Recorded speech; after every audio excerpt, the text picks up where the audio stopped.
Bueno, pues nada, buenas tardes, bienvenidos a la Fundación Mainel. Decía que hay una leyenda negra que acompaña a España, que es que nunca empezamos puntuales, y no es verdad. La verdad es que no, solemos empezar puntuales. Y es un honor tener aquí a Juan Pérez Foncea, que nos acompaña esta noche. Escritor y abogado por ese orden, no cronológicamente, porque él estudió Derecho y se especializó en Derecho Internacional y Europeo, y ha ejercido la abogacía durante 14 años, en España y en Francia. Pero como creo que nos va a contar, en un momento dado le entró el gusanillo de la literatura o sacó el gusanillo de la literatura. En 2004 publicó su primer libro, Iván de Aldenuri, El bosque de los Taurrocs, que ha sido publicado en 4 idiomas. Y desde entonces ha publicado diversos títulos de literatura fantástica dirigidos al público juvenil con más de 50.000 ejemplares vendidos, que no es cualquier cosa. Y ya entonces, desde 2009 se dedica por entero a la creación literaria, dentro de distintos géneros, pero entre ellos destaca la novela histórica. Y en ese género su obra más representativa es El héroe del Caribe, que como imagino que nos contará ahora tiene que ver con Blas de Lezo. Y como luego podremos ver al final de la sesión, quien lo desee podrá comprar algún libro suyo de los que tenemos ahí, o también pedirle que además que se lo firme, con lo cual creo que vamos a disfrutar mucho esta tarde-noche. Juan, mil gracias por venir y te escuchamos. Muchas gracias a vosotros y vamos directamente al grano porque tenemos mucho que decir. Entonces has dicho que pasé a ser abogado por el gusanillo, no por el gusanillo, escritor, perdón, sino que fue por un milagro. Siempre lo digo, bueno, lo digo en plan de broma, pero medio en broma, medio en serio. Porque el momento, yo me he puesto el micrófono así de cerca para que se oiga bien y creo que se oye muy bien, ¿no? Sí. Bien. Bueno, pues digo que es medio milagro, o sin medio, porque tiene fecha y hora. Vamos, o sea, yo a partir de una hora soy escritor, sin saberlo, como ahora explicaré, que es el día 3 de abril de 2002 a las 4 de la tarde. El día 3 de abril de 2002 a las 4 de la tarde, yo llegué a mi despacho de abogado y dije, mira, yo así no puedo trabajar. Porque llevaba días ocupado con un asunto, días no semanas, ocupado con un asunto que no avanzaba. Como dicen los gallegos, aquí no damos hecho, aquí no damos hecho. Pues no dábamos hecho, o sea, no avanzaba, y cada vez tenía más trabajo pendiente y cada vez trabajaba más y no avanzaba por aquel tema que me tenía atascado. Hasta el punto que llegaron y dije yo... Y entonces me puse a escribir un primer libro, pero sin pensar en ese momento ni que iba a ser escritor ni que iba a escribir un libro. O sea, me puse a escribir, estuve como 20 minutos o media hora escribiendo, y nada, luego seguí trabajando y gracias a Dios aquel tema se solucionó, me puse al día con el trabajo y vamos a decir que la vida normal volvió a su ser.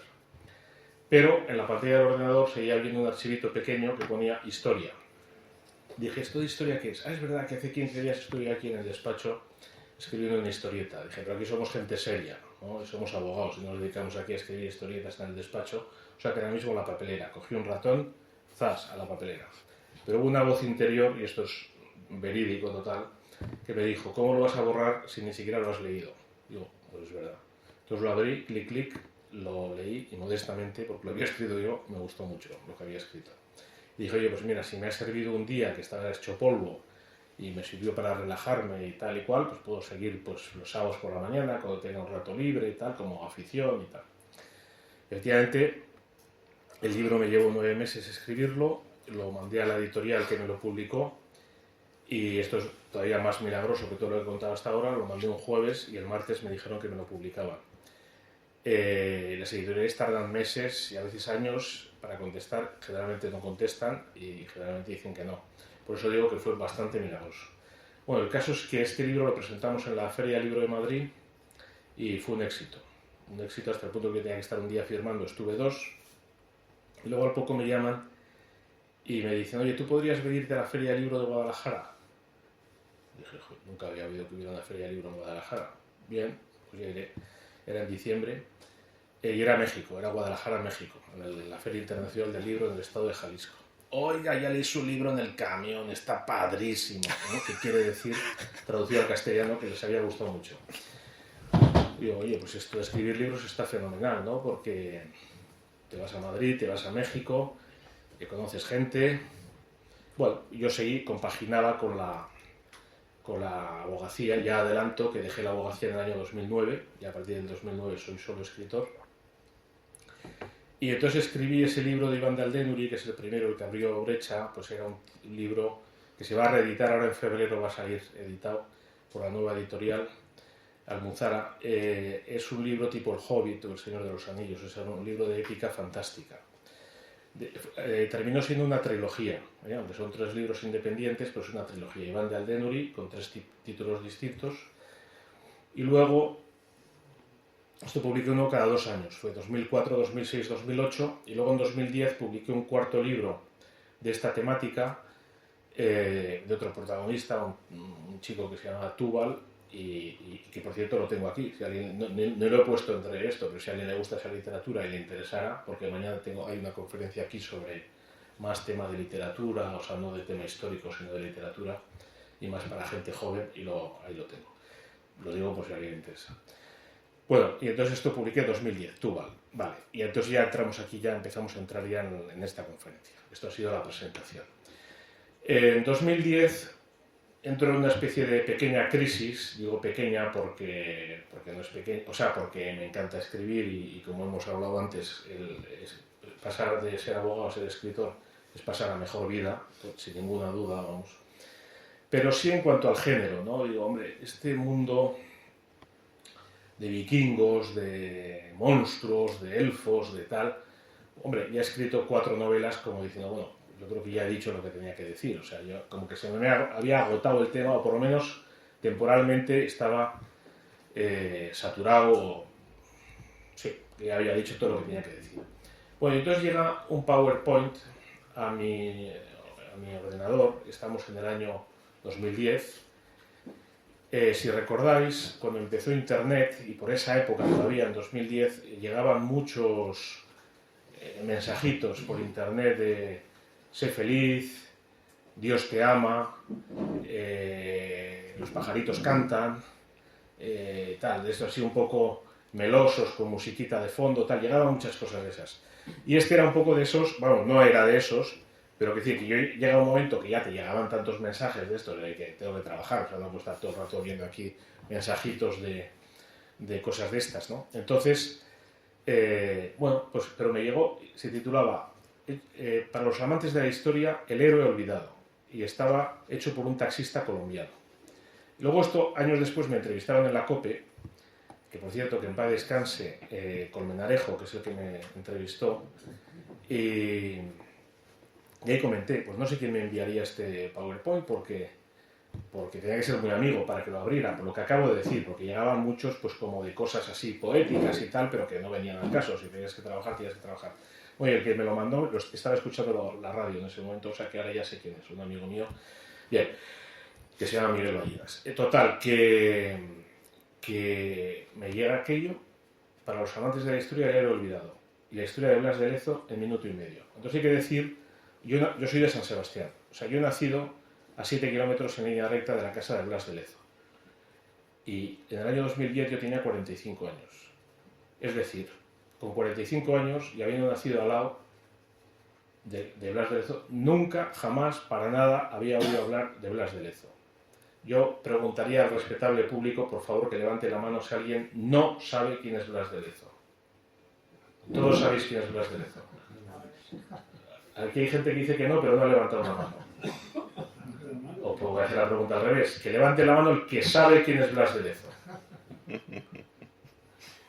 80%, porque hay gente que no sabe.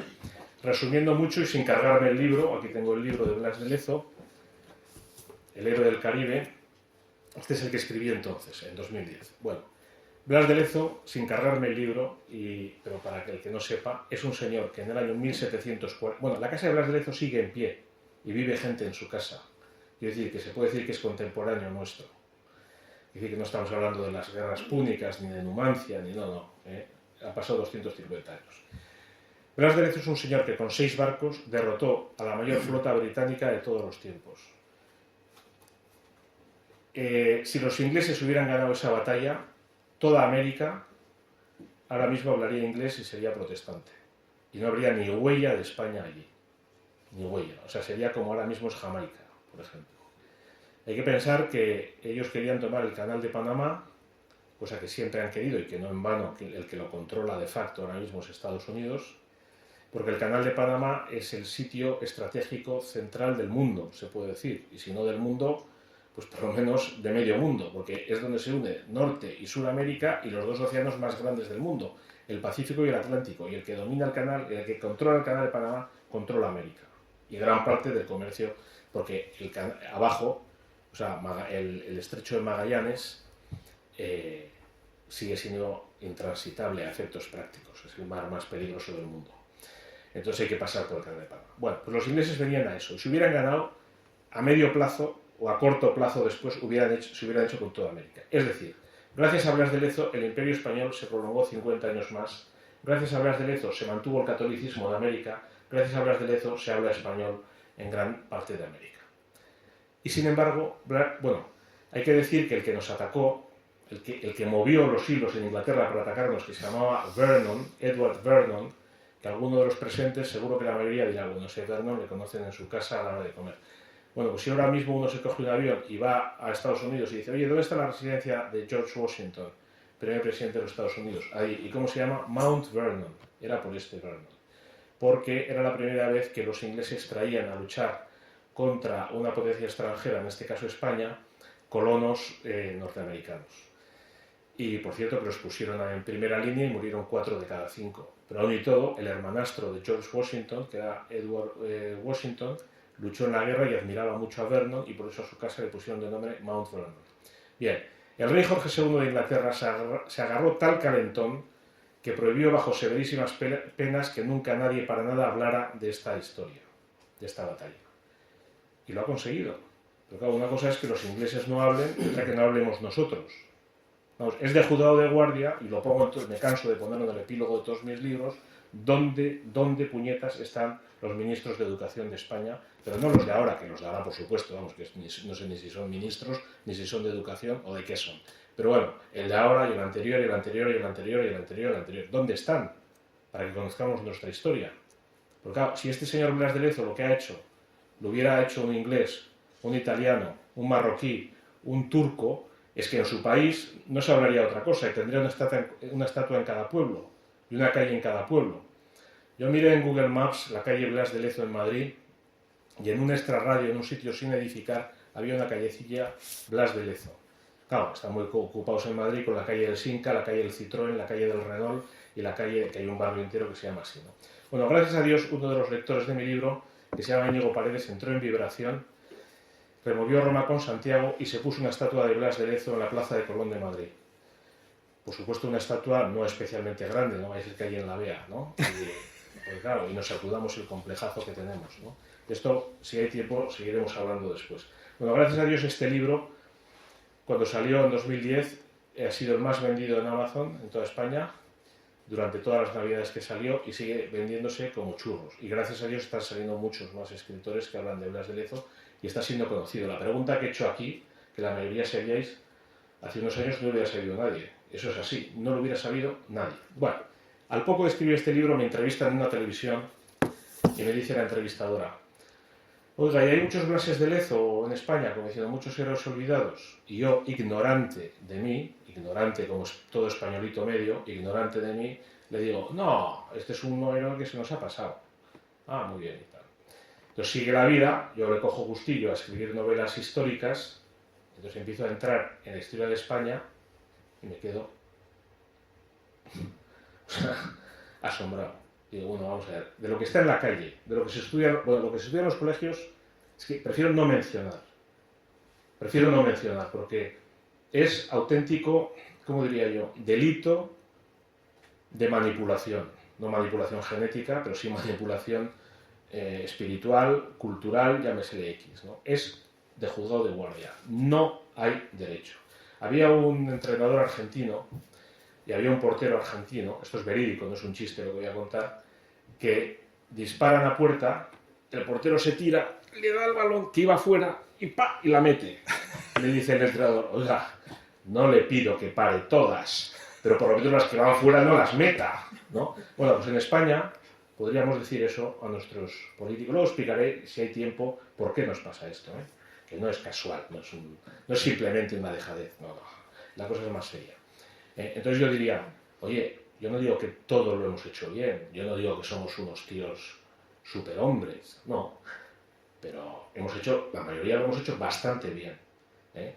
Y si quieres hablar de lo que hemos hecho mal, por ejemplo, se le podría decir a nuestros supercineastas que tenemos todos subvencionados, que no hay nadie que vaya a ver ninguna película suya, pero se creen que son los reyes del mambo y los reyes de Hollywood, ¿verdad? Pues estos señores tan listos, ¿no? que difaman y critican a nuestros mejores escritores, etcétera. Yo les diría, oye, hijo mío, por lo menos las que van fuera no las metas dentro, ¿no? Si quieres contar algo negativo de España, pues algo habrá, encuéntralo y cuéntalo, pero las cosas buenas no las tergiverses. Pero lo mismo pasa con nuestros políticos, nuestros ministros de educación y nuestros en general. Porque, insisto, esto es el año 2010, yo hace 15 años, yo no pensaba como estoy hablando ahora. Pero además, ojo, otra cosa que quiero decir antes de continuar.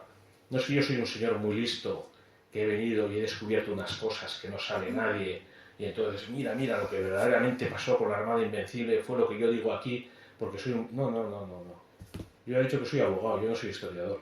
Pero todo lo que cuento está a un cuarto de hora de estudio. O sea, no necesita más. Porque quiero decir, que hay gente que le puede decir, no, porque España, no sé qué. Pues sí, tú puedes decir lo que te dé la gana, pero vete a las fuentes y mira a ver si es verdad. Porque es muy fácil decir tonterías, es muy fácil. Y el papel lo aguanta todo y el aire, con el volumen del sonido, todavía mucho más. Pero cualquiera que le dedique un ratito, que en muchos casos no es más de un cuarto de hora y en muchos casos está en Wikipedia, sale de esta ignorancia. Y antes de continuar, quiero decir una cosa que le he puesto, mira, en este libro, Fuego en el Mississippi, aquí hablaremos luego, que he hablado antes con este señor, sobre la independencia de los Estados Unidos. La independencia de los Estados Unidos la hizo España, no la hizo Lafayette, la hizo España, pero se oculta en España, se oculta en Estados Unidos, se oculta en Francia, se oculta en todas partes, como se oculta todo. Pero aquí tengo, y bueno, adelantando un momento, voy a leer. O mejor dicho, lo voy a decir para no... ¿Quién es el señor que desfiló a la derecha de George Washington el día de la toma de posesión de George Washington como primer presidente de los Estados Unidos? Diego Gardoqui. ¿Quién era Diego Gardoqui? El primer embajador de España ante los Estados Unidos. Anda, ¿y por qué desfila Diego Gardoqui? Pues porque Washington lo dijo 20 veces a todo el que le quiso oír y lo dejó por escrito: hasta que España no entre en la guerra jamás conseguiremos la independencia. Y después de la guerra, el único barco de guerra que estuvo en la toma de posesión fue el Galveston, regalo de los Estados Unidos a España, por lo que España había hecho una guerra. ¿Le regaló Estados Unidos algún barco a Francia? No. ¿Quién ganó las principales batallas? ¿Quién hizo lo principal? España. Yo he visto hace poco una serie de televisión norteamericana sobre la independencia de los Estados Unidos. El 80% de la serie se desarrolla en Francia. Un poco se desarrolla en Holanda. Y España sale citada una vez. Como, ¿por qué? ¿Por qué? Luego, si gripa, hablaremos de eso. Pero esto es así y esto existe. Bueno, entonces lo que digo, todo está a un cuarto de hora, la mayoría está a un cuarto de hora de estudio, pero no está en los libros. Y yo cada vez más me acuerdo de esta famosa frase de así se escribe la historia. Es verdad. La historia es un arma de manipulación total. Y entonces aquí llego a lo que quería decir, que iba a leer. En este libro, bueno, en todos mis libros, pongo siempre una introducción en la que hago un poco el cuadro, el marco de dónde se está desarrollando esa historia. Y luego un epílogo donde cuento qué es real, qué es inventado, que siempre inventamos unos personajes ficticios en torno a los que se desarrolla la historia, que me baso en Pérez Galdós, sobre todo en la primera serie de los episodios nacionales, a que empieza en Trafalgar y acaba en la batalla de los Arapiles, que mete una subtrama romántica. Bueno, pues yo hago lo mismo, pero luego en el epílogo lo pongo.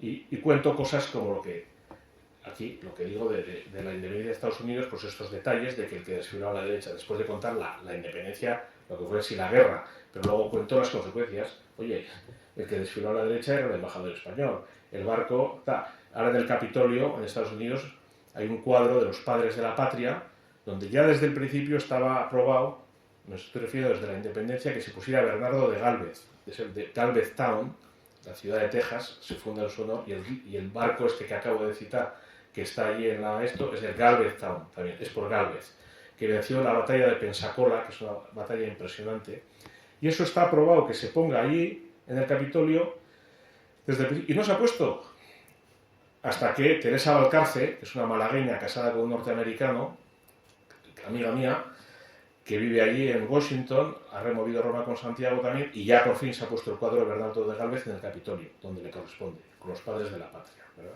Bien.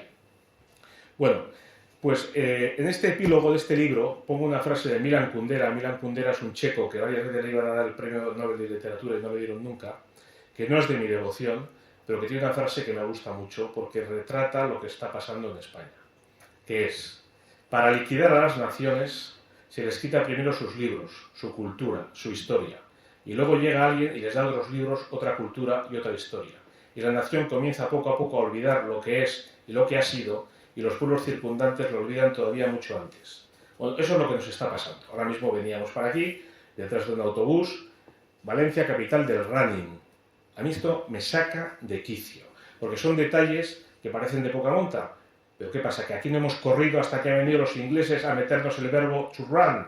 Es que es ridículo. A mí no me molestan los extranjerismos. A mí decir internet y wifi, pues me parece muy bien, son cosas nuevas y ya está. Pero que vayas a una tienda y donde venden las zapatillas de deporte y de correr te ponga running, es una colonización cultural que nos dejamos por goleada impresionante. Esto es muy opinable, ¿eh? Esto que acabo de decir, lo comprendo. Y hay quien puede decir, oye, pues tampoco pasa nada, pues igual no pasa nada, no lo sé. A mí personalmente me parece, viendo después todo esto y cómo, en fin, las cosas que hay detrás, porque todo parece muy inocente y muy inicuo, y luego te das cuenta que realmente no lo es, después de haber estudiado el tema 20 años que llevo estudiando. Bien, entonces, para liquidar las naciones se quita sus libros, su cultura, su historia. Yo digo que una sociedad moral, una persona jurídica, si se quiere, una sociedad, pues en el fondo es como una persona. Si a una persona le quitas la memoria, le quitas la identidad. Si una persona se da un golpe en la cabeza y se olvida de dónde ha nacido, de quién es su familia, de lo que ha hecho, o sea, el Alzheimer pues es muy duro, es tremendo, porque uno pierde, pero es que a una sociedad le pasa igual. Le pasa igual. Entonces, si nosotros perdemos nuestra historia, perdemos nuestra identidad y estamos expuestos pues a la influencia y a la manipulación de otros que tengan más poder sobre nosotros, a los que les dejemos, como les estamos dejando, pues que nos lleven a donde ellos quieran, ¿no? Bien, y luego también esto influye mucho la autoestima. Una persona que no tenga autoestima, es decir, un sano amor a sí mismo, tiene problemas psíquicos o psicológicos, o por lo menos no está al 100% de sus capacidades. A una sociedad le pasa igual, y a los españoles ahora nos pasa mucho eso. Y además, desgraciadamente, el antiespañolismo ha entrado en España. No me quiero adelantar a temas, pero yo he vivido en Italia, he vivido en Francia, y he vivido en Bélgica y en España. Somos el único país, y es una anomalía absolutamente increíble, y luego si hay tiempo hablaremos de ello, y no es política, y yo no tengo ningún complejo para hablar de ello, pero es el único país del mundo donde la bandera es signo de contradicción, y es signo de... Y entonces la bandera es inmediatamente identificada con facha. Nadie sabe lo que es un facha, aparte que el fascismo es de izquierdas, es una ideología de izquierdas, totalitaria, pero si llevas la bandera de España eres un facha. Muy bien. Que al final es una palabra que se usa pues para anularte, porque nadie quiere que le insulten, y facha es un insulto. Entonces, lo seas o no lo seas, el Partido Comunista Italiano organiza una manifestación, salen todos con la bandera de Italia. El Partido Comunista Francés también, el belga, el alemán, el ruso, el chino, por supuesto, y el de América Central, si hubiera un país que se llamara así. El único país donde los comunistas no llevan la bandera ni por hacer una broma es España. ¿Por qué? Es que tiene que ver con todo esto, O sea, las cosas no son inicuas. Yo acabo de estar un mes en Jerusalén. Hay 10 millones de judíos en Jerusalén.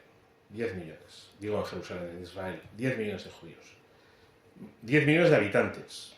De los 10 millones de habitantes, 2,5 millones son árabes, cristianos y musulmanes. Es decir, de los 10 millones de habitantes ya nos quedan solo 7,5 millones de judíos, porque los otros 2,5 millones son árabes. Pero de los 7,5 millones, más de 1,5 millones son ultraortodoxos. Los ultraortodoxos son unos señores que no trabajan y no hacen la mili. Es decir, viven del Estado. Es decir, no aportan, consumen. Es decir, que nos quedan menos de 6 millones de israelíes, propiamente judíos. 1.100 millones de musulmanes no pueden con 6 millones de judíos. Y ahora no estoy entrando al fondo del tema, ni pretendo, ni de lejos, ya bastante tengo con hablar de España. Lo que sí me interesa es decir, la unión hace la fuerza. 6 millones de tíos pueden con 1.100 millones que están divididos, porque los musulmanes están muy divididos entre ellos. Entonces, 1.100 millones de señores no pueden con 6 millones de señores que están unidos. En España estamos desunidos y, entre otras cosas, es por esto. Bien, entonces sigo profundizando en temas. Entonces, el primero hemos dicho Blas de Lezo, el segundo que escribí fue Invencibles, contando la verdad de la Armada Invencible y de la interesadamente olvidada contraarmada inglesa. ¿Cuántos habéis oído hablar de la Armada Invencible? Todos. Ni se llamaba Invencible. Lo de Invencible es una ironía más de los ingleses. Los ingleses son maestros de la ironía. Y entonces llamarnos invencibles y luego decir detrás que nos forraron y que destrozaron el Imperio Español y que era una armada increíble, que era la bomba y que ellos la destrozaron, pues que si esta era la Armada Invencible, ¿qué no seremos nosotros? Y esto lo inventó un señor con nombre y apellido que se llama Berkeley. Bien, bueno, pues no se llamaba Armada Invencible, y la Armada Invencible resulta que no es nada de lo que, ni siquiera de lo que está en la calle de que Felipe II, que dijo que no he venido a luchar contra los elementos, o sea, es que no tiene nada que ver con la realidad. El que iba a mandar la Armada Invencible era Álvaro de Bazán. Álvaro de Bazán, junto con Blas de Lezo, son de los pocos señores, yo solo conozco a estos dos, de la historia de la humanidad, no de España. Marinos que nunca jamás perdieron ninguna batalla. Bazán, el héroe de Lepanto. Si no hubiéramos ganado la batalla de Lepanto, estaríamos ya aquí todos con el turbante desde hace mucho tiempo, ¿verdad? Entonces, lo que pasa es que Álvaro de Bazán se murió en plenos preparativos de la batalla. Y entonces Felipe II le ordenó que comandara aquello al amigo Medina Sidonia, al duque de Medina Sidonia, que ha sido muy criticado por la historia y que para mí lo hizo muy bien. Lo que pasa es que Medina Sidonia no tenía ni idea. O sea, le dijo a Felipe II, no me ponga a mí, que yo cada vez que subo en un barco me mareo. Y Felipe II le dijo, usted obedezca y tal. Bueno, muy bien. El pobre Medina Sidonia hizo lo que pudo y la cuestión quedó en tablas. Y murieron bastantes más ingleses que españoles. Con la diferencia que además nosotros, en La Coruña, se volcó La Coruña con los supervivientes que vinieron y se convirtió la ciudad prácticamente en un hospital. En cambio los ingleses, y esto está recogido y está escrito y lo he encontrado, porque a pesar de que digo que en un cuarto de hora se saben las cosas y es verdad, lógicamente mis libros los preparo en bastante más de un cuarto de hora, ¿verdad?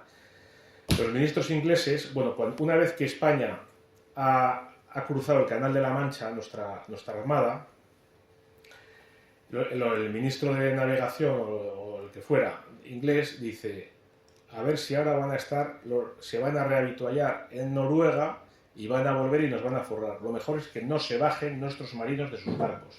Entonces los marinos ingleses se quedaron en los barcos por orden del ministro, como medida de precaución, sabiendo que los barcos son un sitio muy malo para la higiene, o sea, no me viene la palabra, muy insalubre. Y de tal manera que murieron, pero a patadas ingleses en los barcos, en los puertos ingleses. Pero ¿sabéis lo que dijo el ministro me viene la palabra jurídica, de los juicios me viene? El ministro de Autos, ¿sabéis lo que dijo este hombre? Mejor, cuantos más se nos mueran, menos subsidios tendremos que pagar. O sea, unos fenómenos.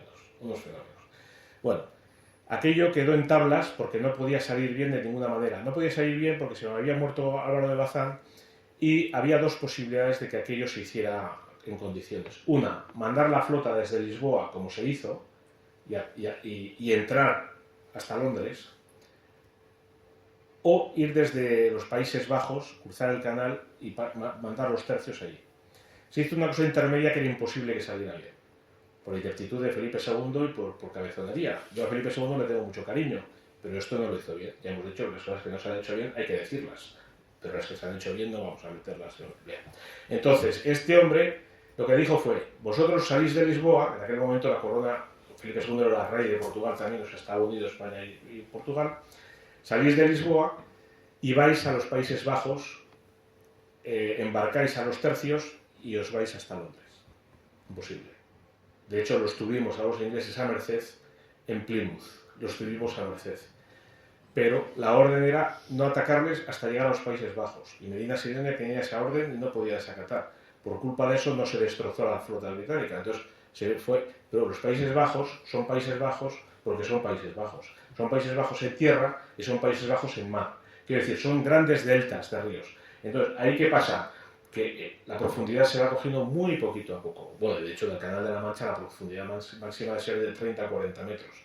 ¿Qué quiero decir con esto? Que no había calado para que los galeones españoles atracaran en los Países Bajos para recoger a los tercios. Con lo cual lo que se hizo fue pasar de largo, dar la vuelta y volver. O sea, un ridículo, pero no porque los ingleses hicieran nada, sino porque aquello estaba mal organizado. Pero entonces lo que se han encargado muy bien de los ingleses de que no se sepa es la contraarmada inglesa. Nuestra flota eran 130 barcos. Volvieron 102. De los 130 menos 102, 28. ¿Qué pasó a los 28 que faltaban? Uno se hundió en el Canal de la Mancha por una explosión en la Santa Bárbara. A bordo iba un holandés. Hay quien dice que fue un sabotaje del holandés protestante. Hay quien dice que fue un accidente. Vale. Uno se iba a Santa Bárbara. Dos los hundieron los ingleses. 3. Faltan, hasta 28 faltan 25. Bueno, pues los otros 25 dando la vuelta, al volver a la altura de Irlanda, hubo muchas tempestades unidas a niebla, con lo cual los barcos se fueron hacia el oeste y encallaron en los famosos acantilados de Irlanda. Algunos consiguieron saltar a tierra y volver a España, otros se quedaron allí y dan la original leyenda de los Black Irish, o sea, los descendientes de españoles, etcétera, etcétera. Y los restos volvieron 102 barcos de los 130. Lo que se han callado es que al año siguiente los ingleses mandaron una flota, teóricamente, según ellos cuentan, paréntesis, la autoestima inglesa, eso que hemos hablado antes de la autoestima, se basa muy principalmente en este episodio. A los niños ingleses, en lo que es sexto de primaria, con 11-12 años, se les enseña esto de una manera muy novelada y muy fantasiosa, diciendo que, bueno, lo que eran ellos los ingleses, cómo forraron a los españoles, qué patatín. Hasta el punto que en el Times de Londres hubo un debate sobre si esto estaba bien o no, porque se les estaba mintiendo a los niños ingleses. Y como siempre, muy pragmático y muy típico de los ingleses, contestación: hombre, esto no estaría bien que se hiciera así vamos a decir, con historiadores serios, pero bueno, que a los niños, para aumentar el patriotismo y tal, pues estaba bien. Y ya está. Y así se quedó la cosa, ¿no? Bien, bueno, pues al año siguiente nos mandan una flota ellos de 180 barcos, vez y media la nuestra. Y volvieron también 102. Es decir, y los 78 que faltan nos los cargamos todos nosotros. O sea, esos no fue ninguno que los elementos y dar la vuelta a Irlanda. Nos los cargamos, intentaron atacar en La Coruña y en Lisboa y les forramos en los dos sitios. Esta famosa María Pita, que tiene una estatua en La Coruña, que es una mujer que cuando un inglés mató a su marido, cogió la misma lanza con esto, fue y se llevó por delante al inglés y le siguieron todas las mujeres detrás, ¿verdad? La famosa María Pita. Ahí La Coruña entera se lanzó contra los ingleses. Bueno, hasta tal punto fue así que el famoso Drake, Drake, más conocido en España como Drake, que era un pájaro. Drake era un negrero, era un esclavista, era un sinvergüenza, pero también muy típico de los ingleses, ponerle un lacito a todo, Sir Francis Drake, y ya parece que es un prohombre al que todo el mundo debe admirar. Bueno, pues este Drake, que contra lo que cuenta la historia, pues era un pobre hombre, o sea, y que no nos... Bueno, pues vino en la contraarmada y le forramos. Y le forramos de tal manera que la reina le dijo: ¿ves ese faro que hay ahí? Sí. Pues vas a estar 6 años de farero. Luego ya veremos si vuelves a coger un barco. Y efectivamente, estuvo 6 años de farero. Eso lo cuento en un libro que aquí lo tengo ahora mismo, que está allí detrás, que es Venceza al corsario inglés.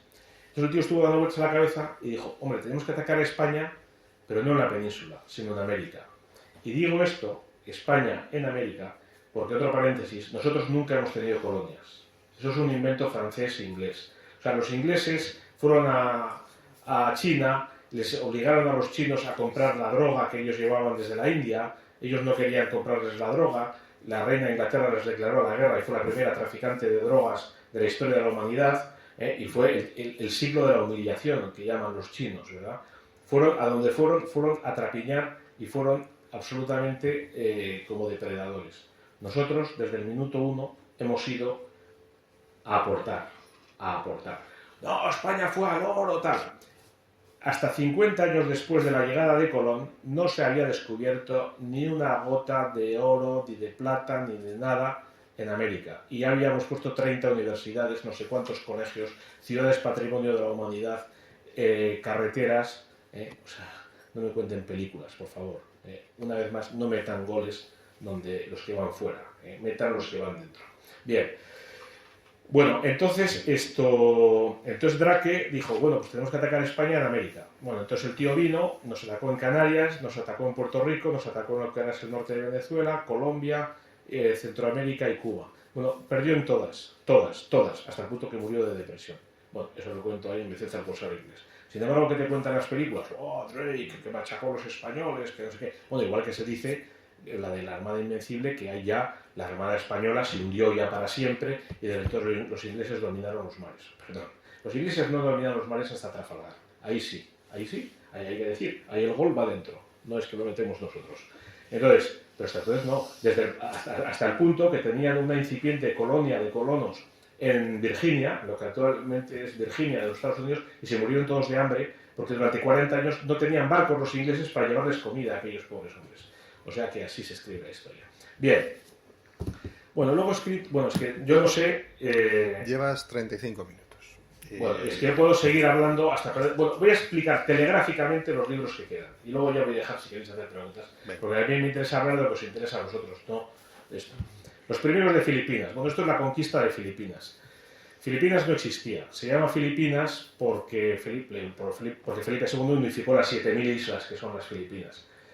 Hay una leyenda negra antiespañola que en el fondo es una leyenda anticatólica, fundada y montada y propagada y sigue viva por gente anticatólica. ¿Quiénes son anticatólicos? Pues la masonería y los protestantes. Esto es así. Hablar de la masonería siempre suena, conspiranoico, tal, no sé qué. Sí, suena así porque es una sociedad secreta. Y por definición lo que hace un señor secreto pues no es muy conocido hasta que uno lo investiga y las pocas fuentes que hay y esto. Pero eso es ya hoy absolutamente probado, que todas las independencias de América, vamos, digo probado que está documentado, que está todo, todas las independencias de los países americanos las promovieron masones, y aunque fueran españoles, criollos, hijos de españoles, todos habían pasado por Londres, todos pertenecían a alguna logia londinense, y bueno, entonces, y estos son los mismos que luego pues, han vendido la burra de que España, la culpa del atraso de América viene de España y que España fue a por el oro y que mató a todos los indios y que patatín y patatán. Todo mentira.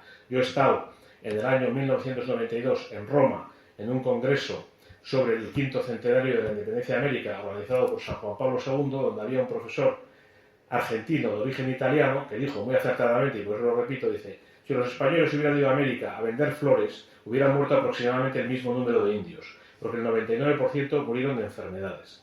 América es una isla en el mundo. África, Europa, Asia y Oceanía no hay grandes océanos entre ellas. Por tanto, si hay viruela en China, va a llegar a Australia, va a llegar a Europa y va a llegar a África. A América en aquel tiempo no, porque no había aviones y no se había descubierto.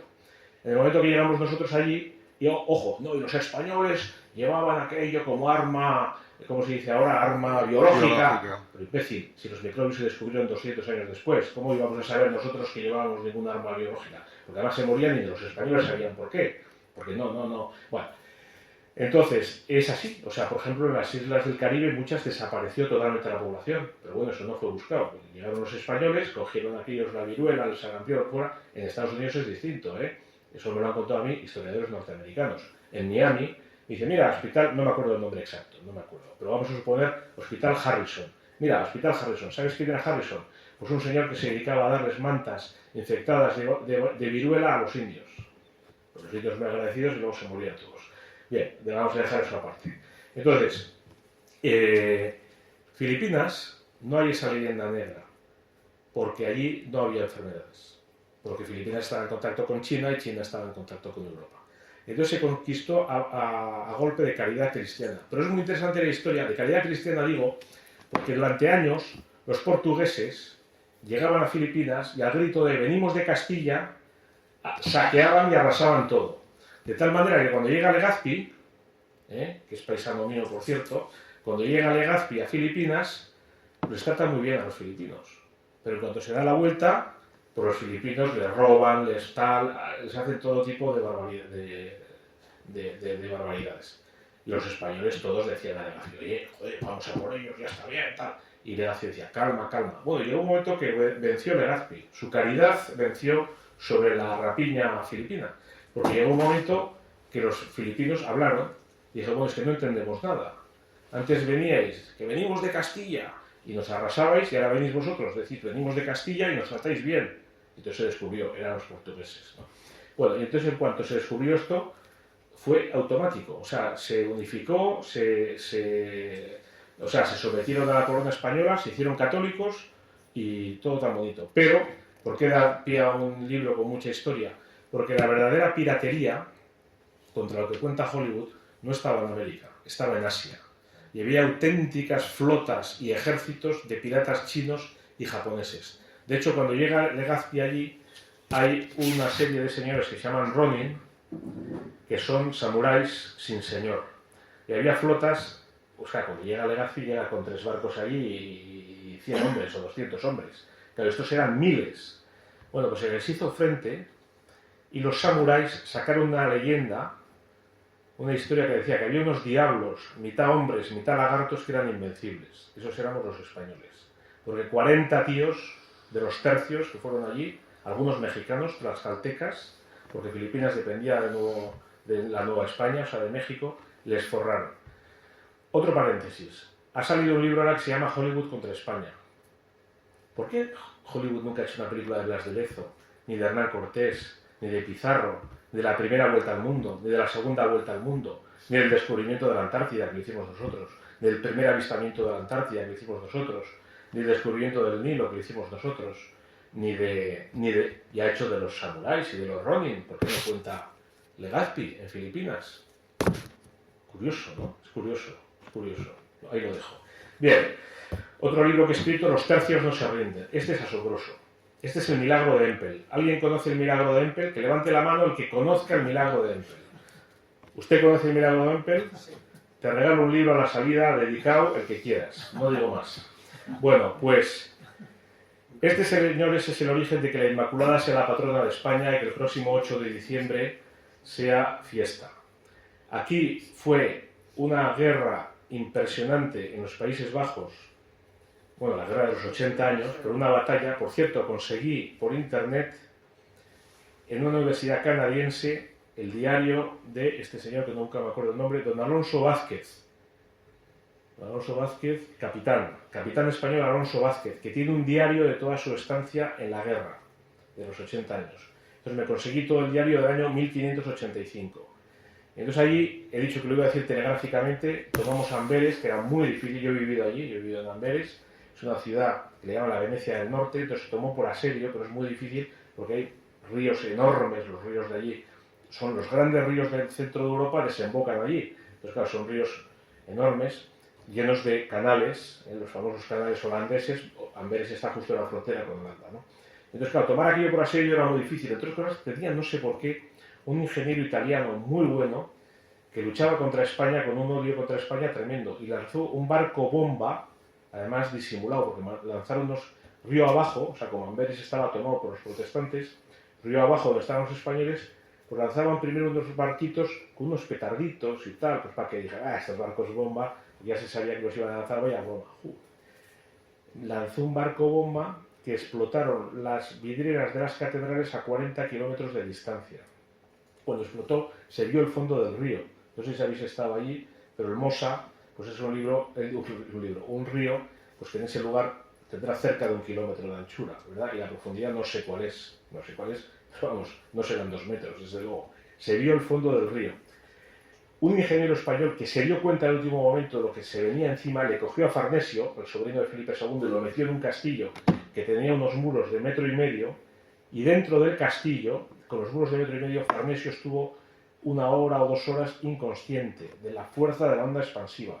Hubo gente que apareció muerta a varios kilómetros de distancia, aparentemente intacta, de la onda expansiva. Por dentro todas las vísceras, todo destrozado, pero por fuera como si no hubiera pasado nada. Bueno, fue una cosa tremenda. Bueno, pues se toma Amberes, sí, al cabo de... Entonces esto es el año 1585, en verano se toma. y se hacen unas fiestas allí, guau, guau, lo cuentan muy bonito, porque pues los grandes jefes, el propio Farnesio, tal, servían a los soldados y a las damas de la ciudad, y entonces comían como Asterix, vamos, comían sobre los puentes, sobre el río, y luego tiraban los platos al río, y con redes los volvían a sacar y seguían comiendo, y hacían cantos, y hacían poesía, una especie de cosa. Y los holandeses, que se habían asustado, digo holandeses cuando en realidad es protestantes, porque luchaban más holandeses con España que con los rebeldes protestantes. Pero bueno, los protestantes se asustaron, hasta el punto que mandaron emisarios de paz diciendo, no, tal. Pero se prolongaron tanto estas fiestas que para el otoño volvieron a levantarse en armas. Entonces fue a luchar contra ellos Bobadilla. Bobadilla era un tío increíble, que vino desde Huelva por el camino español, que ya sabéis que Italia era española, o sea, la parte del sur, las dos Sicilias, el norte, el milanesado, luego en Francia, el Franco Condado, la Borgoña y los Países Bajos. Entonces podías ir andando, ahora hay una cosa de la Unión Europea, del camino español, del camino o cosa de interés, ¿cómo es esta cosa? Ruta de interés. Sí, ruta de interés inmaterial o de interés cultural, o lo que sea. Bueno, llegaron allí y se vieron rodeados por los holandeses 10-1 en hombres, en un sitio que los españoles no sabían, estaban en una isla, que no es propiamente una isla, pero era una lengua de tierra entre dos ríos, el Mosa y el Val, que es un afluente del Rin, ya casi en el mar, entonces dos ríos anchísimos, ¿no? Y estaban ahí y los holandeses dijeron, ah, sí, ¿no? Entonces dijo, si os rendís os perdonamos la vida, dijeron los holandeses. Y Bobadilla dijo, ya hablaremos de rendirnos cuando estemos muertos, ¿no? O sea, un tío como los políticos de ahora, ¿no? Unos principios y un valor y tal, una cosa. Bueno, total que dijeron los holandeses, así, tenía que haber 3 diques y se iban a morir ahogados todos. Se dieron cuenta los españoles, tomaron uno de los diques, con lo cual el agua subió, pero no tanto para ahogarlos. Pero sí se quedaron en isletas, así apretados unos contra otros porque no cabían, y rodeados de barcazas holandesas disparándoles con mosquetes y con cañones. Bueno, resumiendo, esto era la primera semana de diciembre de 1585, la novena de la Inmaculada. Pasó un día, pasó una mañana, pasó otro día, pasó otra mañana, los holandeses disparando, y la noche del 7 al 8 de diciembre, un español abrió una zanja, no se sabe si para abrir ya la tumba, si para abrir una trinchera o para protegerse del frío, que dice que el frío que no hacía excesivo frío para ser diciembre en Holanda. Y esto tiene interés por lo que voy a contar a continuación, porque de repente el tío encuentra un cuadro de la Virgen Inmaculada en perfecto estado, o sea, está en un sitio anegado de barro, rodeados de ríos, y está en perfecto estado y no tiene una mancha ni nada. Entonces este soldado se lo enseña a Bobadilla. Son 2 cuadros muy bonitos de Ferrer Dalmau. Si sabéis, Ferrer Dalmau es un dibujante de cosas militares. Tiene 2 cuadros muy bonitos del Milagro de Empel. Todo esto está perfectamente documentado y hay hasta un estudio del Instituto Meteorológico holandés explicando lo que pasó y que dice que es inaudito. Bien, el caso es que encuentran aquello y entonces el Bobadilla dice, esto es una señal del cielo, que saldremos victoriosos. Y bueno, total, que los tíos ahí se enfervorizan, les da un fervorín también para que se confiesen, dejen de blasfemar y cambien un poco porque van a salir a por los holandeses y tal. Total, que de repente se puede hacer un frío espectacular, de tal manera que en pocas horas se llenan los ríos. Claro, esos ríos no es como un charco de la calle, para que se llenen esos ríos en poco tiempo, ya lo hemos dicho antes, o sea, y que salen los españoles por encima del hielo. Al lado había una ciudad que es Empel, que es un barrio del actual Hertogenbosch, que entonces en español se llama Bolduque y en francés se llama Bois-le-Duc, que en los 3 idiomas significa lo mismo, el bosque del duque, que eran católicos y siguen siendo, eso a mí me lo han dicho, en Bélgica me han dicho, yo estoy muy agradecido a los españoles porque gracias a ellos somos católicos. Bueno, pues el caso es que se llena el río, salen los españoles por encima y es una... estaba diciendo, en Bolduque, en Empel, veían a los españoles y sacaban todos los días el Santísimo en procesión por las calles y salían a rezar el rosario por la victoria de los españoles. Eso lo cuenta aquí con su lenguaje de la época, el amigo Alonso, dice, a mí me llamaba la atención esta tierra de herejes que salieran los tíos a rezar por las calles por nuestra victoria, ¿no? Bueno, el caso es que fue una victoria increíble y los holandeses gritaban, Dios es español por haber logrado este milagro. Bueno, este libro, tengo que decir, yo he venido a decir la verdad, que es el que más me costó escribir. Me costó muchísimo, no sé por qué. Y no solo eso, sino que yo me quedé como que me ha salido literariamente el peor. Bueno, tengo que decir que es el que más se vende, pero el que más se vende con diferencia, más que el de Blas de Lezo y más que todos. Y hay gente que me ha dicho, a mí de todos tus libros es el que más me ha gustado. O sea que también mi criterio, es verdad que un escritor no es buen profeta en causa propia o buen juez en causa propia, porque es verdad, esto es como el bosque, o sea que tú lo tienes aquí, ¿no? O sea que lo tienes aquí. Y entonces hay mucha gente que me ha dicho, a mí el que más me ha gustado, el de los 13 de los jardines. Muy bien. Entonces, ¿qué me queda por contar? La independencia de los Estados Unidos, hemos dicho un poco, pero poco. Vencimos las principales batallas, vencimos la de Pensacola, pero bueno, veo que me estoy alargando mucho. Bueno, y el origen del dólar, esto sí me interesa decirlo. El símbolo del dólar es el escudo de España. No sé si os lo habéis parado a pensar. El escudo de España, Castilla, León, Navarra y Aragón, a los dos lados están las columnas de Hércules, que es el estrecho de Gibraltar. En la mitología griega, el estrecho de Gibraltar eran las columnas sobre las que estaba Hércules, que es el monte Gibraltar en la península y el monte Hacho en Marruecos. Y había una orla de toda la vida del escudo de España que decía non plus ultra, no más allá, porque no podías pasar del estrecho de Gibraltar. Si pasabas, te ibas a la mar Océana y vete a saber lo que te pasaba. Hasta que descubrimos América y entonces en la orla ya no pone non plus ultra, pone plus ultra, más allá, que ese es el lema de España, más allá. Bueno, pues Oliver Pollock, que era un irlandés, pero afincado en Estados Unidos, independentista, hay que decir que España ayudó a Estados Unidos, aparte de militarmente, con dinero, con armamentos, con mantas, con comida, y todo el Mississippi. Ahora en la edición nueva no lo han puesto, joder, porque acaba de salir una edición nueva de Fuego del Mississippi. En la vieja que está allí, con tapas duras, aparece el mapa, que la gente cuando lo ve, el mapa de Estados Unidos, y sale dibujado lo que era España en Estados Unidos. O sea, el 80% de los sectores de Estados Unidos ha sido España, incluido Alaska. O sea, y en aquella época, con la independencia del Mississippi para el oeste, era España. Y por eso no se ganó, porque todo el Mississippi navegable era español y se dejaba utilizar a los norteamericanos. Y era como tener a los ingleses que dominaban el mar, pero la parte de atrás, el patio trasero, ahí dominaban los norteamericanos. Bueno, vencimos las principales batallas. La última batalla final, eso también hay que reconocerlo, la ganaron los franceses, la marina francesa, que es la batalla de Chesapeake. Eso ha podido dar un poco más de publicidad, vamos a decir, de la auténtica a los franceses. Aunque hay que decir que la flota francesa dependía y estaba subordinada a la española. O sea, nosotros mandábamos sobre la flota francesa.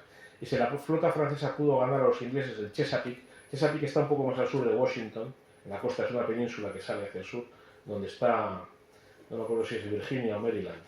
Bueno, total, que ahí en Chesapeake ganaron, pero estaban bajo nuestra flota, y si pudieron ganar es porque gran parte de la flota británica la teníamos nosotros distraída en la zona de Cuba. Entonces, Oliver Pollock, cada vez que recibía dinero nuestro, en vez de escribir Real de A8 español o Reales de A8 español, que por cierto, el Real de A8 español durante 3 siglos fue lo que ahora es el dólar.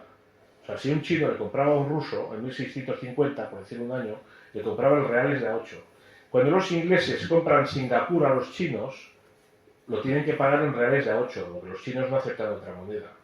Entonces el real de A8 español, Oliver Pollock, en vez de escribir real de A8 español, hacía el símbolo que él veía en el real de A8 español, que era el escudo español, pero lo simplificaba en las dos columnas y esto. Y lo voy a leer, porque esto sí que creo yo que es interesante leerlo. Dice así, aparte de que estuvo el embajador y todo esto, vamos a ver.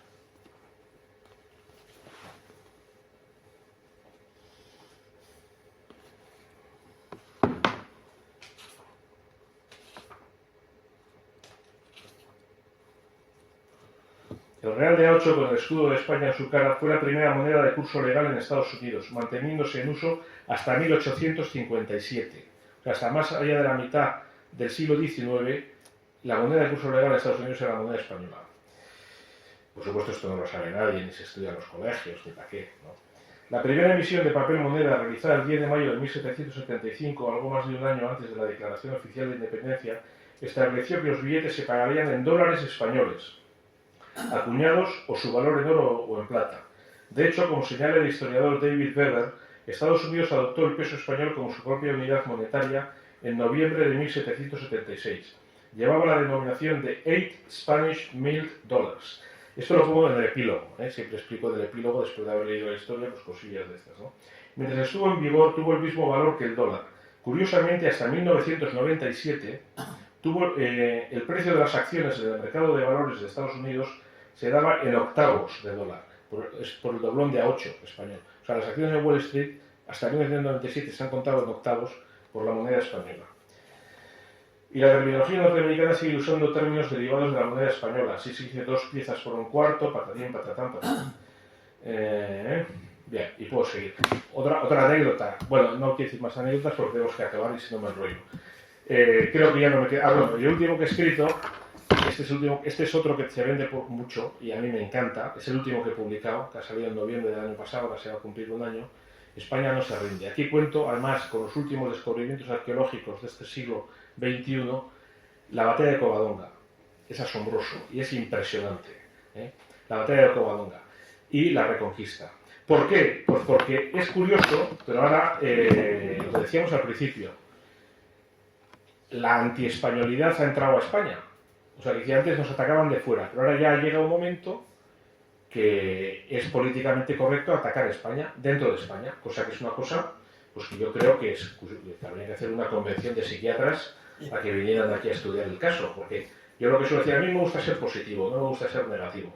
Yo le diría a mucha gente, le diría, oiga, quiérase usted un poco más a sí mismo, a estos cineastas que hemos nombrado, a determinados políticos, a determinadas personas que siguen a esos políticos, oiga, quiérase usted un poco más a sí mismo, porque yo no sé, hay gente que no puede ver la bandera de España, o sea, es como un endemoniado que no puede ver una cruz, ¿no? Y hay gente que la palabra España, bueno, en mi tierra, en San Sebastián, hay que decir Estado español. Si dices España, ya la cosa se pone seria, ¿no?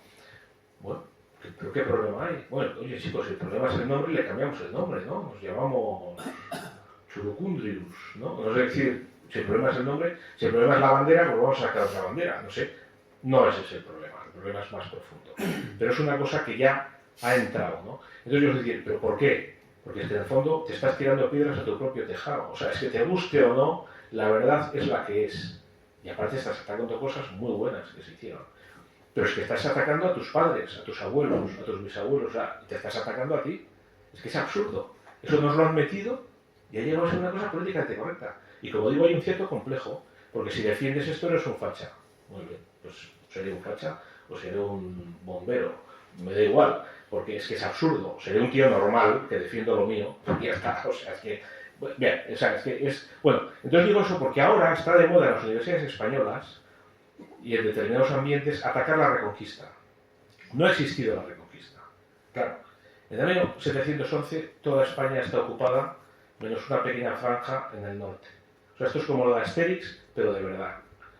Y en el año 1492 no queda un centímetro cuadrado de España ocupado por los invasores. Entonces, ¿qué pasa? ¿Que se han ido a comprar tabaco? Claro, es que no ha habido reconquista, bueno, pues ya me dirás, se han ido a comprar tabaco. No encuentro otra explicación racional, ¿no? Es un poco absurdo. Bueno, pues en estas estamos y podría seguir hablando hasta perder el conocimiento, pero todavía tenemos un ratillo si alguien quiere hacer alguna pregunta. Por cierto, aprovecho, hay libros, como ya han dicho, fuera. Entonces, todos estos libros valen 18 euros, menos el de los tercios, que es más fino, vale 15, y el de Fuego de Mississippi acaba de salir la última edición, que vale 18. Bueno, pues la anterior, que es de tapa dura, que he visto a un señor en la entrada que decía, hombre, de tapa dura, mejor, será más caro. Pues no, el de tapa dura es más barato, el de tapa dura vale 10 euros. Sí, porque queda un remanente de 50 libros que lo tenemos que quitar, pues 10 euros. Y hasta pegarás, viene el nuevo. Y además tiene el mapa, además, el de tapa dura. 10 euros y con mapa, o sea, fíjate tú. Bueno, entonces ya está. Yo si queréis hacer alguna pregunta o ya si muy queréis... bien, venga, pues empezamos. Yo es que me ha sorprendido... buenas tardes, gracias, me ha gustado mucho. Me ha sorprendido cuando has dicho lo de las colonias, porque claro, si yo soy de la EGB y he estudiado con las colonias y las últimas colonias, ¿no? Puerto Rico y Filipinas. Claro, pero me cuesta, estaba yo pensando, en realidad no sé de dónde viene el término colonia para distinguirlo con las inglesas, que evidentemente sí que hubo más explotación del territorio, pero aquí es verdad que también dependían políticamente de la metrópoli. Sí, pero vamos a ver. Sí, Pero bueno, dependían, igual que Albacete depende de Madrid. O sea, lo que se decía en el Congreso de los Diputados le afecta a Albacete igual que le afecta a La Coruña. Me explico. Y aquello, o sea, uno se coge la revolución, la Constitución de 1812 y se cae para atrás. Aquí reunidos los españoles de los dos lados de los dos hemisferios, y las provincias de ultramar, y las provincias de Galicia, porque no se llamaba así, no era la terminología de ahora, las provincias de Galicia, de Cuba, de todo lo que seguía siendo España, de Filipinas, tal. Es que era eso. Otra cosa es que con el tiempo, el término colonia es un invento del siglo XIX. Entonces, bueno, no es de extrañar, viendo lo que nos está pasando y cómo nos hemos dejado ganar por goleada en la batalla ideológica, pues que venga un señor, incluso un español bien pensante, pero que no haya estudiado mucho y diga, no, por las colonias que tuvo España.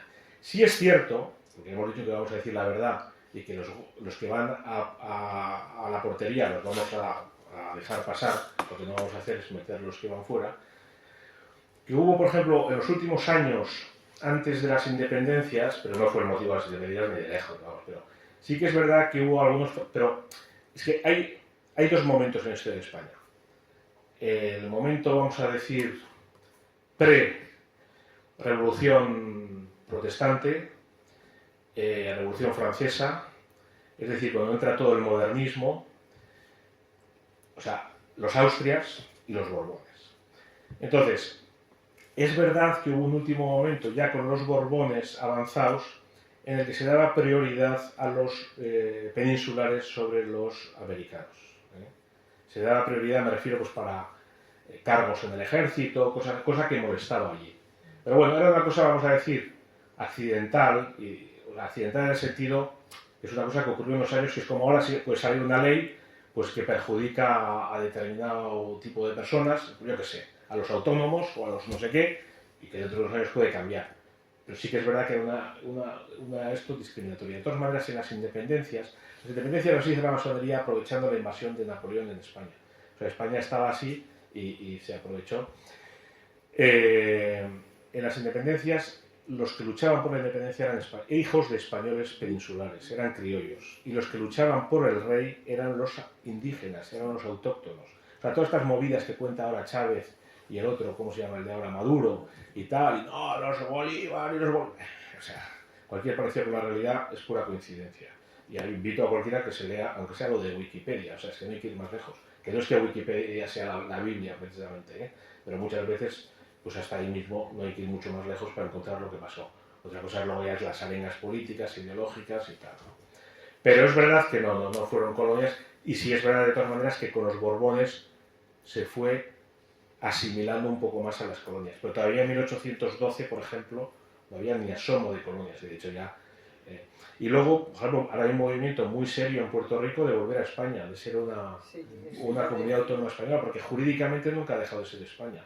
Y de facto, por mucho que se llame Estado Libre Asociado, esa sí que es una colonia norteamericana. Y sí que me extrañaría mucho, incluso con la voluntad de los puertorriqueños, la suelten. Me extrañaría mucho. Y luego acaba de salir un libro, que por supuesto no está en los periódicos, y que por supuesto ni estará, ni en los telediarios, de un ministro español de 1898, no sé si era el de la guerra, no me acuerdo, que estaba en un cajón y una especie de descargo de conciencia, que en 1898 no fue el desastre, como se ha dicho, fue la traición y la entrega, aquello estaba pactado, y hubo muchos sitios que hubo conatos de batalla,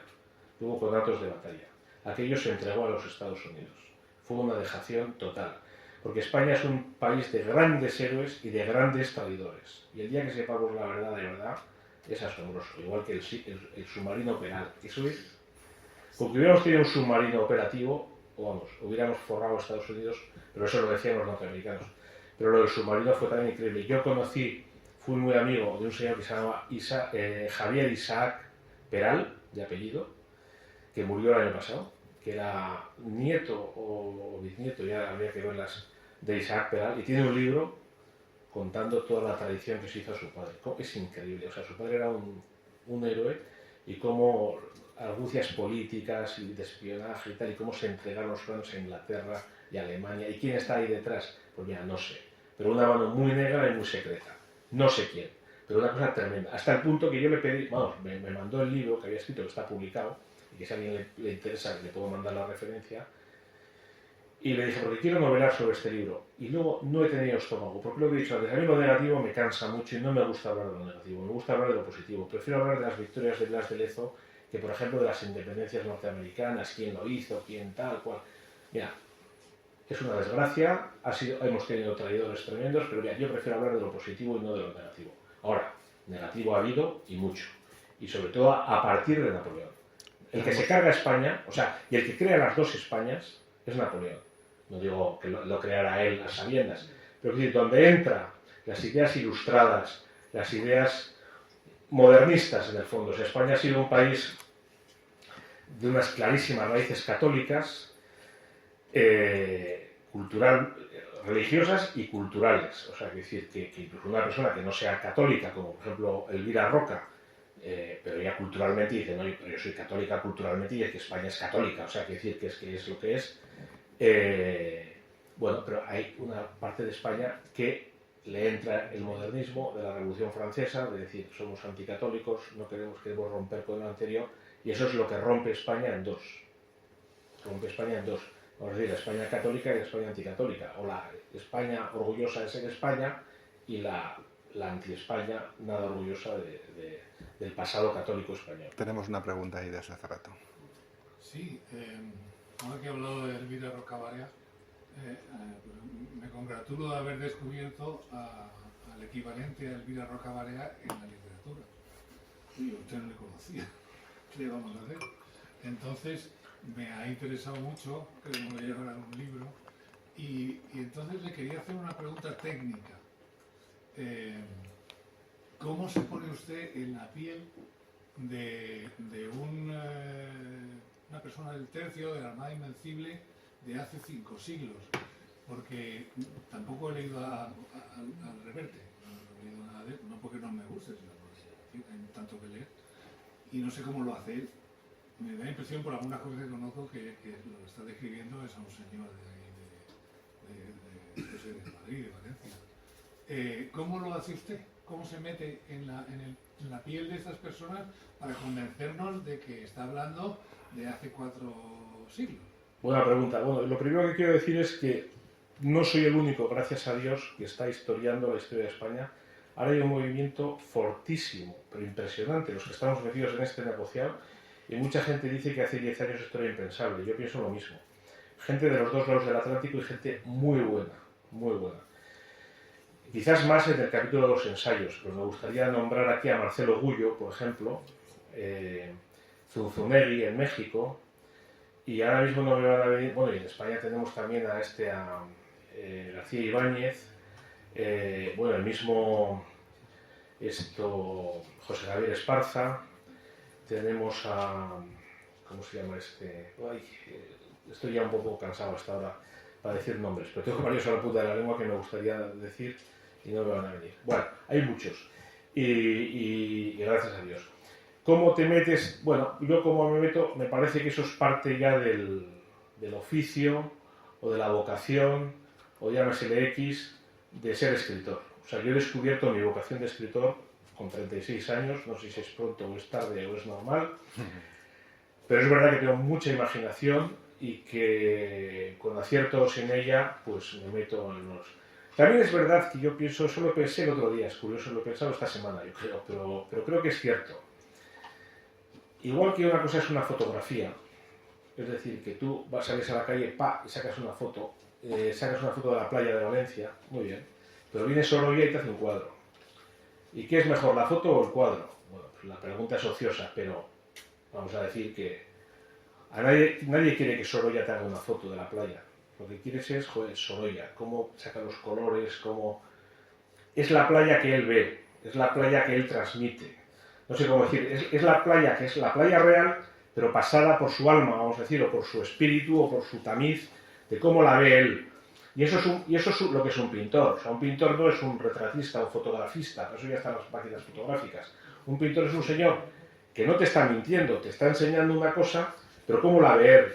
Bueno, y un escritor yo pienso que es lo mismo, o sea, te está contando, por ejemplo, a mí me parece que muchas novelas policíacas la virtud que tienen sobre todo y por lo que atraen, más que a ver quién es el asesino tal, es porque son costumbristas, en el fondo son costumbristas.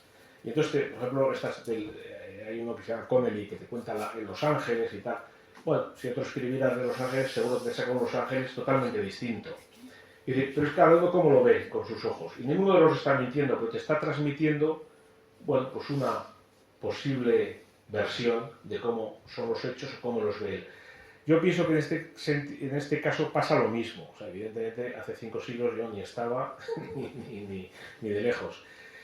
Es como me lo he imaginado yo y cómo lo he visto. ¿Que he acertado más o he acertado menos? Pues eso ya lo dirá el tiempo, lo dirán los lectores y habrá que ver. Ahora, ¿cómo me meto yo? Pues con la imaginación.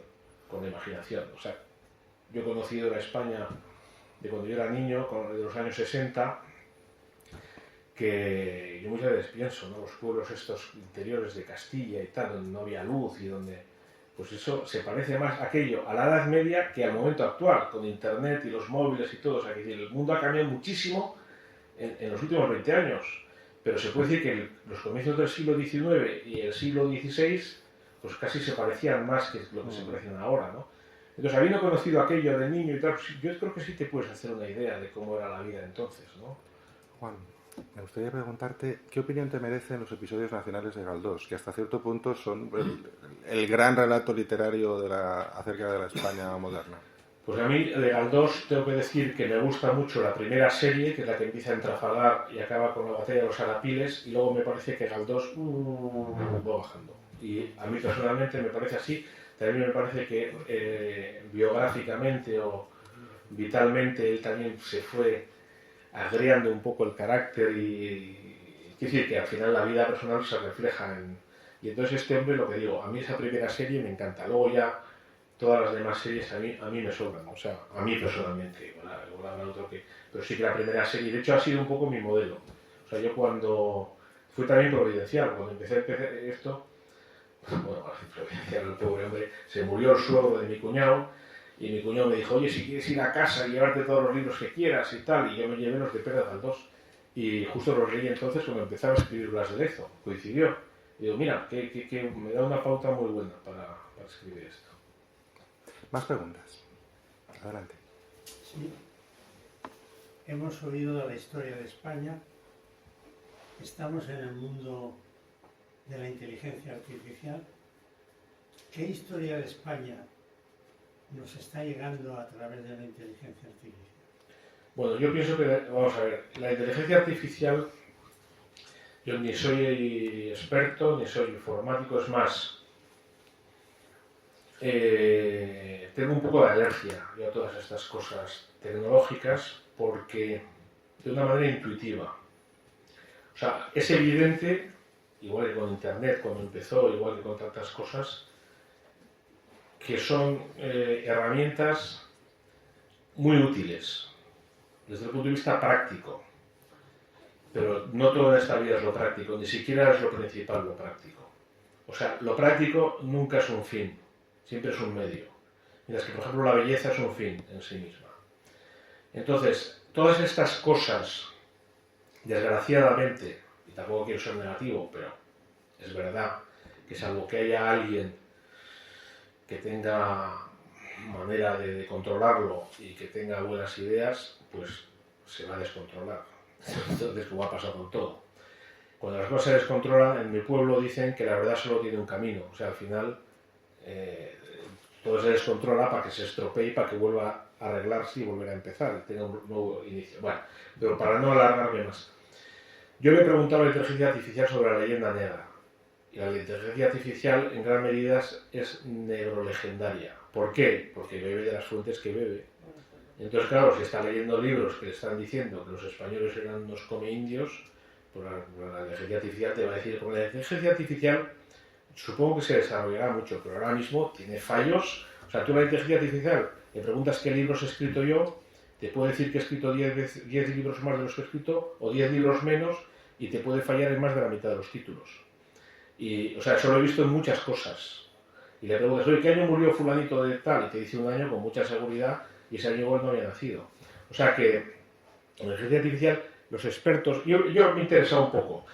Los expertos dicen que están mal los nombres, que ni es inteligencia ni es artificial. Artificial sí es, pero bueno, no sé en qué sentido dicen que no es. Es un algoritmo que te analiza mucha información en muy poco tiempo y te la condensa y te da una respuesta. De luego el lenguaje es magnífico. Yo ahora mismo, eso sí, yo ahora le doy a un botón y este libro lo traduzco al inglés, al francés, al alemán, cosas que hasta ahora había que pagar a un traductor y era carísimo. Ahora te lo traduce en cuestión de segundos y... Otra cosa es la calidad literaria de ese texto. Pero es que está mejorando mucho y muy rápido. Está mejorando mucho y muy rápido. Y si ahora mismo, yo por ejemplo he hecho la prueba de traducir uno de mis libros al inglés y luego... Y está muy bien.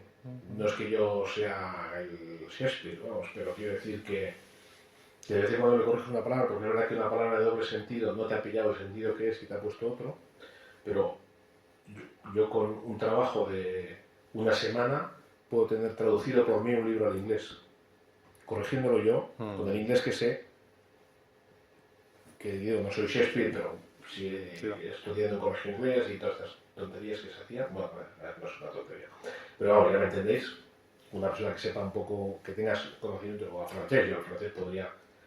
No, eso sí que me consta. Por ejemplo, mira, yo creo que otro muy buen hispanista, más desde el punto de vista lingüístico, de la importancia de la lengua, porque hay una cosa, es que si ahora mismo la hispanidad fuéramos un país como éramos, con lo mal que estamos todos, seríamos la tercera o cuarta potencia mundial. Y a nada que nos pusiéramos bien seríamos la primera, ¿eh? Pero a nada. Porque dices, vamos a hacer un ejército europeo, ya, ¿y en qué idioma vamos a hablar? Los franceses no querrán que se hable en alemán, los alemanes no querrán que se hable en francés. Terminaremos hablando en inglés, que ahora no hay ningún país de la Unión Europea cuya lengua originaria sea el inglés, porque ni siquiera de Irlanda es lengua originaria. En 1800 Humboldt viajó por todo el mundo, menos por el Imperio inglés, que no le dejaron para que no lo criticara, y dejó escrito, no conozco ningún lugar más próspero ni más feliz que la América española. Y este tío era protestante y prusiano, o sea, nada de sospechoso de prohispánico. Y en 1800, un minero mexicano cobraba 8 veces más que un minero alemán. Y así era la economía en la América española, era impresionante. Y cuando se independiza Estados Unidos, México, Estados Unidos les roba el 62% del territorio. México llegaba casi hasta Canadá. Y sin embargo sale la Sheinbaum y sale el López Obrador y siempre con la misma cantinela. España, Oye, vétete un poco con Estados Unidos, que te ha robado el 62% del territorio. Todo lo que tenéis vosotros era nuestro. O sea, quiero decir que, y gracias a que llegamos, porque está estudiado, que si hubieran seguido con los sacrificios humanos los aztecas, en 100 o 150 años hubiera desaparecido la población, ¿eh? Que mataban, se comían a los niños, se comían a todo el mundo, ahora los engordaban para luego comérselos. Es una cosa, y ciudades, murallas enteras hechas con cráneos humanos de los sacrificios. O sea, una cosa diabólica, una cosa que no hay por dónde cogerla, y aquí no es eso. No, por favor, un mínimo, o sea, un mínimo de sentido común y de no hacer lo ridículo, vamos. Bien. Muy bien. ¿Alguna última pregunta? ¿Cómo es posible que ahora haya en Hispanoamérica esa ola de anti-España cuando los españoles conquistaron América, se fusionaron con los indígenas? Claro. Y sin embargo los franceses y los ingleses no es que diezmaran la población de indios, es que lo aniquilaron. Y ahora quedan 3 o 4 en una reserva. Claro. Entonces, ¿cómo es posible esa? Y han nombrado a Obrador que precisamente es cántaro. O sea, Sí, no, además es que es eso, pero es que estamos lo de antes. Pero es que eso te lo dicen ahora muchos españoles. Pero le dijo, primero conoce la verdad, luego quiérete un poco a ti mismo. Porque que tus antepasados habrían hecho cosas mal, seguro. Pero digas que han hecho mal, no digas que han hecho mal las que han hecho bien. Vamos a ver. Es que en Estados Unidos, por ejemplo, han estado destruyendo esculturas de Colón y destruyendo muchos vestigios españoles, menos las universidades. Pero todo esto está organizado. Y en Hispanoamérica lo mismo. Bueno, pues porque llevan siglos, y si no siglos, casi siglos, donde se les está explicando esto. O sea, a un señor en Honduras que se le explica. Pero eso te lo dicen ellos, los que vienen aquí, y luego yo mucho se ha hablado, yo cuando doy conferencias de estas, a veces hay sudamericanos, y te vienen y dicen, yo había estudiado todo lo contrario y tal, a mí siempre me han dicho que España, tal, no sé qué. Bueno, sí, ya sabemos. Vamos a ver, en Estados Unidos, pero es lo que he dicho antes, divide y vencerás. O sea, si fuéramos un país los hispanos, que era, ojo, que hay un movimiento, y ahora en noviembre, a finales de noviembre, por cierto, si alguien quiere asistir, está abierto, en Medina del Campo, que es donde murió, provincia de Valladolid, donde murió Isabel la Católica, hay un congreso potentísimo que viene gente de todo el mundo, de toda la hispanidad, de Guinea Ecuatorial, de Filipinas, de toda América, para crear una universidad, es el segundo que se hace, el año pasado se hizo en Cartagena de Indias, para crear una universidad que luche contra todo esto. Es decir, desde el punto de vista artístico, científico, que también se nos ha borrado de lo científico, es asombroso, asombroso, con los ingenieros, los descubridores que hemos tenido. Hay un señor que en el siglo XVII inventó el aire acondicionado en las minas en Sevilla, Allanz y Beaumont, de apellido, Navarro. Y bueno, tengo 200.000, el submarino, entonces, desde todos estos puntos de vista, y explicar, es que es lo que he dicho antes, para liquidar las naciones se les quita sus libros, su cultura, su historia, y luego viene alguien y les da otros libros, otra cultura, otra historia. Entonces unos señores, que efectivamente tú vas a Honduras y no hay más que mezcla, y vas a Estados Unidos y a la parte que no han estado los españoles no queda un indio y los pocos que quedan están en la parte de los españoles, pero es que eso yo lo sé, pero lo sé por una señora de San Sebastián, por no ir más lejos de mi pueblo, que estuvo años viviendo en Estados Unidos y decía, no, allí vas, no en todos los sitios, porque hay muchos sitios de Estados Unidos donde se recuerda, sobre todo en Nuevo México, en la zona del sur, con cariño a España. Pero hay zonas todavía en California y por ahí, donde vas y te dice, no, aquí estaban los indios, estaba Judío Serra y compañeros matando a los indios hasta que llegaron los yanquis a liberarlos. Y yo tengo lo que estudian ahora mismo en los colegios de Estados Unidos, bueno, muy sencillo, cuando hablan de los españoles, salen unos señores, siempre son conquistadores, tanto en español como en inglés, conquistadores o conquerors, y siempre salen unos tíos cetrinos, negros, o sea, quiero decir, con ceño fruncido y tal, que llevan a un indio que le van dando así, un cura, que parece que es el que está dirigiendo a todos allí, un castillo detrás, y todos van vestidos de armadura, porque parece que dormían y todo con armadura, o sea, no se quitaban la armadura, vamos, para nada. En cambio, esto eran los españoles, ingleses, una aldea idílica. Esto, sí, lo tengo yo, y esto está estrenado ahora mismo. O sea, la leyenda negra no ha muerto, está viva, pero está viva dentro de la propia España, o sea, que no hay que irse a Estados Unidos. Pero bueno, una aldea idílica donde están, pues como Asterix, unas mujeres dando de comer a los patos y tal, y otros patos volando por el aire, y llegan unos indios que intercambian mantas y cosas porque son muy amigos, y unos niños corroteando, y todos felices. Y estos son colonos. Nosotros no, nosotros somos conquistadores, nosotros vamos a matar y a conquistar, ellos no, los ingleses son tan buenos que son colonos. Y llegaron allí los de Mayflower y el primer invierno los indios les ayudaron a sobrevivir. ¿Dónde están ahora esos indios? No queda ni uno. Lo de las cabelleras de las películas. No, porque los indios que te quitan... No, pero de las cabelleras es de los franceses y de los ingleses, porque todavía lo puedes encontrar en internet. $20 por indio muerto. Entonces tú vas por el campo, te encuentras un indio, le pegas un tiro y no vas a cargar con el indio hasta el ayuntamiento para cobrar los $20. Le quitas la cabellera, vas al ayuntamiento y te dan los $20. Claro, luego los indios que no son tontos hacían lo mismo. Claro. Pero así se escribe la historia. Muy bien, Juan. Pues podemos seguir conversando ahora si queréis. Seguimos en Petit Comité. El que quiera algún libro, que venga, se lo firmo y ya está. Y el que tenga pregunta, que venga aquí y seguimos en Petit Comité. Perfecto. Y muchas gracias por su atención. Y colorín colorado, hemos terminado. Muchas gracias, Juan.